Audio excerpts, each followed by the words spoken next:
ये कुवैत की वही 6 मंजिला इमारत है जहां आग लगने से 49 लोगों की मौत हो गई और 50 से ज्यादा लोग घायल हैं। मरने वालों में करीब 45 भारतीय हैं। 14 जून यानी आज के ही दिन इन मृतकों के पार्थिव शरीर को भारत लाया गया है। आज तक की रिपोर्ट के मुताबिक इस बिल्डिंग में 196 मजदूर ठूस कर रखे गए थे, जो कि बिल्डिंग की क्षमता से बहुत ज्यादा है। अब इसको लेकर कुवैत सरकार की ओर से एक बड़ी अपडेट आ रही है कि बिल्डिंग मालिक की इसी लापरवाही और लालच की वजह से इतने लोगों की मौत हो गई। हादसे के बाद तमाम सवाल भी उठने लगे कि अचानक ये आग कैसे लग गई, हादसे के जिम्मेदार लोगों के खिलाफ क्या एक्शन लिया जाएगा, साथ ही यहाँ मजदूरी करने गए भारतीयों को किस स्थिति में रखा जाता है। इन सभी सवालों के जवाब आज हम इस वीडियो में जानेंगे। इसके अलावा ये भी जानेंगे कि कुवैत में भारतीय मजदूरों की स्थिति खराब होने के बावजूद वो यहाँ नौकरी के लिए क्यों जाते हैं। 12 जून की सुबह करीब 4 बजे बिल्डिंग्स में रहने वाले कुछ मजदूर नाइट शिफ्ट करके लौटे थे, आधी नींद में थे, तभी अचानक ग्राउंड फ्लोर से धुआं उठने लगा। कुवैत फायर सर्विसेज ने बताया कि इस फ्लोर पर शॉर्ट सर्किट हुआ, जिस वजह से आग लग गई। वहां बिल्डिंग की क्षमता से कहीं ज्यादा यानी 196 लोगों को रखा गया था। कुछ ही मिनट में आग इतनी तेजी से फैलने लगी कि सो रहे मजदूरों को संभलने का मौका तक नहीं मिला।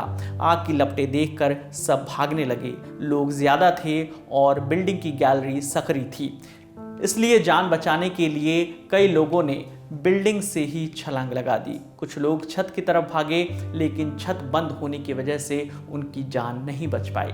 साथ ही बिल्डिंग में एक ही एंट्री गेट था, इसलिए ज़्यादातर लोग बिल्डिंग के अंदर ही फंसे रह गए। भारत के 45 नागरिकों ने इस हादसे में अपनी जान गंवा दी।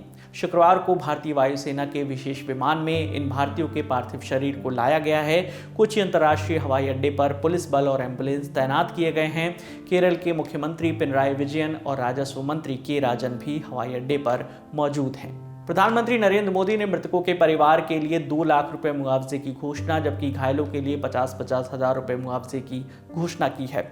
इस पूरे मामले पर कुवैत सरकार का कहना है कि बिल्डिंग के मालिक की लापरवाही और लालच की वजह से यह हादसा हुआ है। इस बिल्डिंग के मालिक का नाम केजी अब्राहम है, जो कि भारत के ही केरल के रहने वाले हैं। उनकी कंपनी 1977 से कुवैत की ऑयल एंड इंडस्ट्री का हिस्सा है। इंडिया टुडे की एक रिपोर्ट के मुताबिक एनबीटीसी ग्रुप ने दक्षिणी कुवैत के मंगाफ में इस बिल्डिंग को किराए पर लिया था। केजी अब्राहम इसी ग्रुप में पार्टनर और मैनेजिंग डायरेक्टर हैं। एनबीटीसी में काम करने वाले मजदूरों को इसी बिल्डिंग में रखा जाता था। कुवैत के गृह मंत्री शेख फहद अल यूसुफ अल सबाह हादसे के बाद घटनास्थल पर पहुंचे थे। उन्होंने कहा कि बिल्डिंग में नियमों के विपरीत विदेशी मजदूरों को असुरक्षित स्थितियों में रहने को मजबूर किया जाता था। कंपनी मालिक ऐसा खर्चे में कटौती करने के लिए कर रहे थे। उन्होंने इस बिल्डिंग की जांच करने और बिल्डिंग के मालिक की गिरफ्तारी के आदेश भी दिए हैं।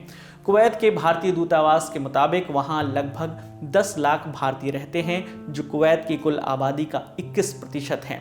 इतना ही नहीं, कुवैत की कुल वर्कफोर्स में 30% भारतीय ही हैं। कुल मिलाकर कई सालों से कुवैत काफ़ी हद तक भारतीयों पर ही निर्भर है।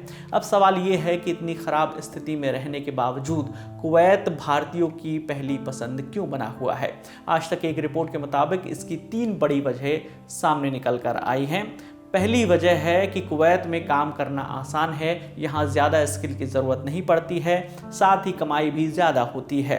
यहाँ किसी को भी एक हफ्ते में 48 घंटे से ज़्यादा काम नहीं कराया जाता है। अगर कभी कराया भी जाता है तो ओवर टाइम देना होता है। ओवर टाइम भी 2 घंटे से ज़्यादा नहीं हो सकता है। दूसरी वजह है सैलरी। इंटरनेशनल लेबर ऑर्गेनाइजेशन यानी ILO की गाइडलाइंस के मुताबिक विदेशों में काम करने वाले भारतीय कामगारों का मिनिमम वेज तय है, जिसके हिसाब से यहाँ काम करने वाले भारतीयों को 300 से लेकर $1050 तक की सैलरी मिलती है। इंडियन करेंसी में अगर बात करें तो 25,000 रुपये से 88,000 रुपये तक की सैलरी उनको मिलती है। तीसरी वजह यह है कि रिसर्च फर्म वर्कयार्ड की एक रिपोर्ट के मुताबिक कुवैत दुनिया के सबसे सस्ती जगहों में से एक है। यहाँ पर रहना, खाना पीना सब सस्ता है। इन्हीं कुछ वजहों से कुवैत भारतीय मजदूरों का ठिकाना बनता जा रहा है। इस मामले में आगे जो भी अपडेट आएगा हम आप तक पहुंचाते रहेंगे। आपकी इस खबर पर जो भी राय है आप हमें कमेंट सेक्शन में ज़रूर बताइएगा। आपके लिए तमाम जानकारी लेकर आई थी हमारी साथी रक्षा। मेरा नाम है विकास वर्मा। देखते रहिए दी ललन टॉप। शुक्रिया।